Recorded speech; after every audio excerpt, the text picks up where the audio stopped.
La France doit avoir de bonnes relations avec le Maroc, la France doit avoir de bonnes relations avec l'Algérie, la France doit avoir de bonnes relations avec la Tunisie. Depuis quand, parce qu'on a des bonnes relations avec l'un des 3 pays du Maghreb, on devrait avoir de mauvaises relations avec les autres? C'est quoi cette histoire? Mais là, encore une fois, l'extrême droite et la droite extrême veut diviser la diaspora maghrébine en France.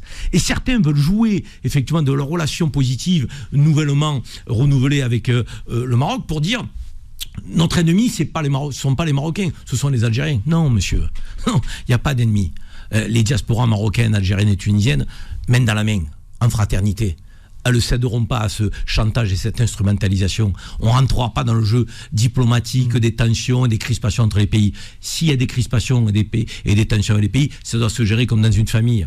Le Maghreb est une famille. Il faut traiter les tensions, ne pas les éluder.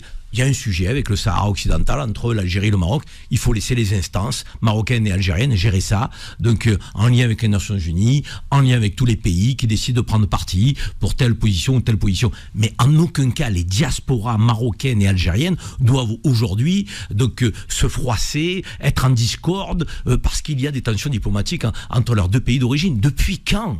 Ça satisferait tellement de monde. Ne tombons pas dans ce piège-là. D'ailleurs, je ne vois aucune discorde ici en France entre les Français d'origine marocaine et les Français d'origine algérienne. C'est bien heureux, parce que certains voudraient jeter de l'huile sur le feu. Et d'ailleurs, il y a peut-être aussi des gens qui ne sont ni algériens ni marocains, mais qui se font passer pour tels, qui parfois sur les réseaux sociaux lancent des anathèmes, voire des messages négatifs à l'égard des uns ou des autres. Ils sont peut-être pas algériens ou marocains, ils se font passer pour tels, parce qu'ils aimeraient effectivement qu'il y ait de l'huile sur le feu dans la relation entre ces 2 peuples. Ce sont 2 peuples frères.